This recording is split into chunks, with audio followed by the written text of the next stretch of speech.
रामचरितमानस अरण्यकांड। विषय अत्रि मिलन एवं स्तुति। भावार्थ सहित। मित्र करई सत रिपु कै करनी, ताकह विबुध नदी बैतरनी। सब जगु ताहि अनल हूँ ते ताता, जो रघुबीर विमुख सुन भ्राता। मित्र सैकड़ों शत्रुओं की सी करनी करने लगता है। देव नदी गंगा जी उसके लिए वैतरणी यमपुरी की नदी हो जाती है। हे भाई सुनिए, जो श्री रघुनाथ जी के विमुख होता है, समस्त जगत उसके लिए अग्नि से भी अधिक गर्म जलाने वाला हो जाता है। नारद देखा बिकल जयंता, लागी दया को मल चित समता।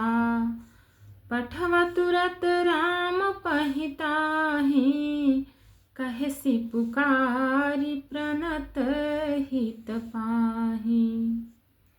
नारद जी ने जयंत को व्याकुल देखा तो उन्हें दया आ गई, क्योंकि संतों का चित्त बड़ा कोमल होता है। उन्होंने उसे समझाकर तुरंत श्री राम जी के पास भेज दिया। उसने जाकर पुकार कर कहा, हे शरणागत के हितकारी, मेरी रक्षा कीजिए। आतुर सभय गहेसी पद जाई, त्राहि त्राहि दयाल रघुराई। अतुलित बल अतुलित प्रभुताई, मैं मति मंद जानी नहीं पाई। आतुर और भयभीत जयंत ने जाकर श्री राम जी के चरण पकड़ लिए और कहा, हे दयालु रघुनाथ जी, रक्षा कीजिए, रक्षा कीजिए। आपके अतुलित बल और आपकी अतुलित प्रभुता सामर्थ्य को मैं मंद बुद्धि जान नहीं पाया था। निज कृत कर्म जनित फल पायऊ, अब प्रभु पाहि शरण तकियायऊ। सुनि कृपाल यति आरत वानी, एक नयन करि तजा भवानी।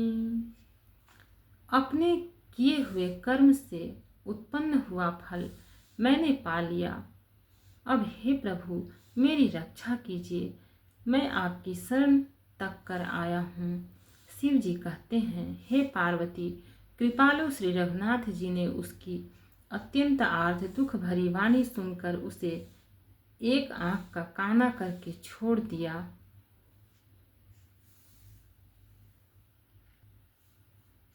सो किन्ह मोह बस द्रोह जाद्यपि, तेहि कर बाध उचित। प्रभु छाड़ियों करि छोह को, कृपाल रघुबीर सम। उसने मोहवश द्रोह किया था, इसलिए यद्यपि उसका वध ही उचित था, पर प्रभु ने कृपा करके उसे छोड़ दिया। श्री राम जी के समान कृपालु और कौन होगा। रघुपति चित्रकूट बसी नाना, चरित किए श्रुति सुधा समाना। बहुरी राम समन अनुमाना, होई ही भीर सबहि मोहि जाना। चित्रकूट में बसकर श्री रघुनाथ जी ने बहुत से चरित्र किए जो कानों को अमृत के समान प्रिय है। फिर कुछ समय पश्चात श्री राम जी ने मन में ऐसा अनुमान किया कि मुझे सब लोग जान गए हैं, इससे यहाँ बड़ी भीड़ हो जाएगी।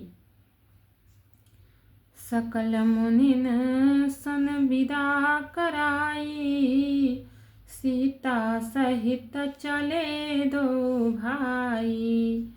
अत्रि के आश्रम जब प्रभु गयऊ, सुनत महामुनि हरषि पुलकित भयऊ। इसलिए सब मुनियों से विदा लेकर सीता जी सहित दोनों भाई चले।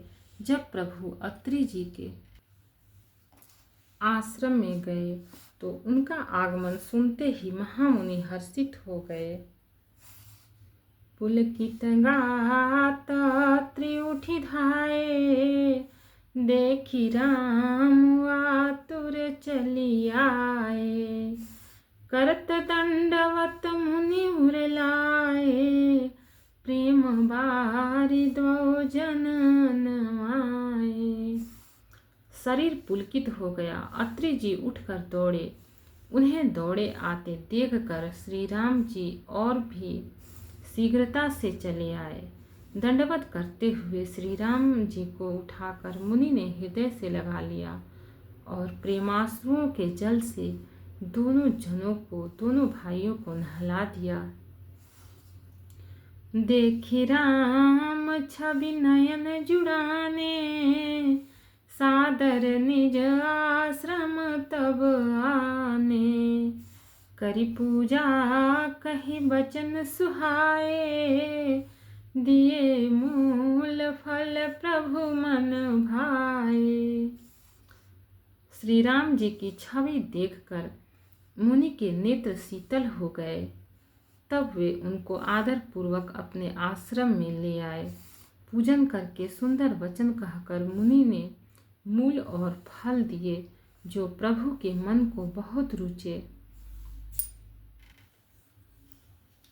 सो प्रभु आसन आसीन भरी, लोचन शोभा निरखी। मुनिवर परम प्रवीण, जोरी पानी स्तुति करत। प्रभु आसन पर विराजमान हैं। नेत्र भरकर उनकी शोभा देखकर परम प्रवीण मुनि श्रेष्ठ हाथ जोड़कर स्तुति करने लगे। छंद। नमामि भक्तवत्सलं कृपालुशील कोमलं, भजामि ते पदाम्बुजं मम अकामिनां स्वधामदम्। हे भक्तवत्सल, हे कृपालु, हे कोमल स्वभाव वाले, मैं आपको नमस्कार करता हूँ। निष्काम पुरुषों को अपना परम धाम देने वाले आपके चरण कमलों को मैं भजता हूँ। निकाय श्याम सुंदरम, भवाम्भुनाथ मंदरम। प्रफुल्ल कंजलोचनम, मदादि दोषमोचनम। आप नितांत सुंदर, श्याम, संसार आवागमन रूपी समुद्र को मथने के लिए मंदराचल रूप फूले हुए कमल के समान नेत्रों वाले और मद आदि दोषों से छुड़ाने वाले हैं।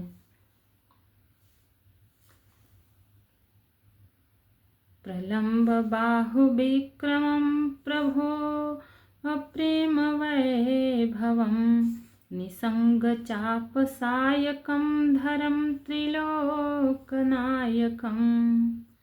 हे प्रभु, आपकी लंबी भुजाओं का पराक्रम और आपका ऐश्वर्य अप्रमेय, बुद्धि के परे अथवा असीम है। आप तरकस और धनुष बाण धारण करने वाले तीनों लोकों के स्वामी हैं। दिनेश वंश मंडनम, महेश चाप खंडनम। मुनीन्द्र संत रंजनम, सुरारि वृंद भंजनम। सूर्य वंश के भूषण महादेव जी के धनुष को तोड़ने वाले, मुनि राजों और संतों को आनंद देने वाले तथा देवताओं के शत्रु असुरों के समूह का नाश करने वाले हैं। मनोज वैरी वंदितम, अजादिदेव सेवितम। विशुद्ध बोध विग्रहम, समस्त दूषणापहम। आप कामदेव के शत्रु महादेव जी के द्वारा वंदित, ब्रह्मा आदि देवताओं से सेवित, विशुद्ध ज्ञानमय विग्रह और समस्त दोषों को नष्ट करने वाले हैं। नमामि इंदिराग्रम पतिं सुखाकरं सतां गतिं भजे सशक्ति सानुजं सचीपति प्रियानुजं। हे लक्ष्मीपते, हे सुखों की खान और सत्पुरुषों की एकमात्र गति, मैं आपको नमस्कार करता हूँ। हे सचीपति इंद्र के प्रिय छोटे भाई वामन जी स्वरूपा शक्ति श्री सीता जी और छोटे भाई लक्ष्मण जी सहित आपको मैं भजता हूँ। त्वदङ्घ्रिमूलये नराः भजन्ति हीनमत्सराः पतन्ति नो भवार्णवे वितर्कवीचिसंकुले। जो मनुष्य मत्सर डाह रहित होकर आपके चरण कमलों का सेवन करते हैं, वे तर्क वितर्क अनेक प्रकार के संदेह रूपी तरंगों से पूर्ण संसार रूपी समुद्र में नहीं गिरते, आवागमन के चक्कर में नहीं पड़ते। विविक्तवासिनः सदा भजन्ति मुक्तये मुदा निरस्य इन्द्रियादिकं प्रयान्ति ते गतिं स्वकं। जो एकांतवासी पुरुष मुक्ति के लिए इंद्रियादि का निग्रह करके उन्हें विषयों से हटाकर प्रसन्नता पूर्वक आपको भजते हैं, वे स्वकीय गति को अपने स्वरूप को प्राप्त होते हैं। तमेकमद्भुतं प्रभुं निरीहमेश्वरं विभुं जगद्गुरुं च शाश्वतं तुरीयमेव केवलम्। उन आपको जो एक अद्वितीय अद्भुत मायिक जगत से विलक्षण प्रभु सर्वसमर्थ इच्छा रहित ईश्वर सबके स्वामी व्यापक जगत गुरु सनातन नित्य तुरीय तीनों गुणों से सर्वथा परे और केवल अपने स्वरूप में स्थित हैं। भजामि भाववल्लभं कुयोगिनं सुदुर्लभं स्वभक्तकल्पपादपं समं सुसेव्यमन्वहम्।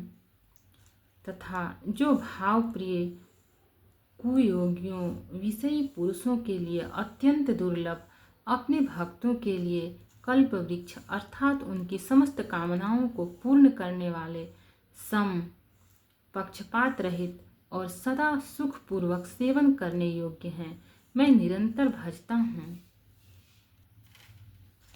अनूपरूप भूपतिं नतोऽहमुर्विजापतिं प्रसीद मे नमामि ते पदाब्ज भक्ति देहि मे। हे अनुपम सुंदर, हे पृथ्वीपति, हे जानकी नाथ, मैं आपको प्रणाम करता हूँ। मुझ पर प्रसन्न होइए, मैं आपको नमस्कार करता हूँ। मुझे अपने चरण कमलों की भक्ति दीजिए। पठन्ति ये स्वतम् इदं नरादरेण ते पदं व्रजन्ति नात्र संशयं त्वदीय भक्ति संयुताः। जो मनुष्य इस स्तुति को आदर पूर्वक पढ़ते हैं, वे आपकी भक्ति से युक्त होकर आपके परम पद को प्राप्त होते हैं, इसमें संदेह नहीं। दोहा। बिनती करी मुनिनाई सिरु कह कर जोरी बहोरी चरण सरोरुहनाथ जनी कबहु तजय मति मोरी। मुनि ने इस प्रकार विनती करके और फिर सिर नवाकर हाथ जोड़कर कहा, हे नाथ, मेरी बुद्धि आपके चरण कमलों को कभी न छोड़े। भक्त और भगवान की जय। चैनल को लाइक, सब्सक्राइब और शेयर करें। कमेंट में जय सिया राम लिखें। इसके आगे का पाठ आगे का एपिसोड में मिलेगा।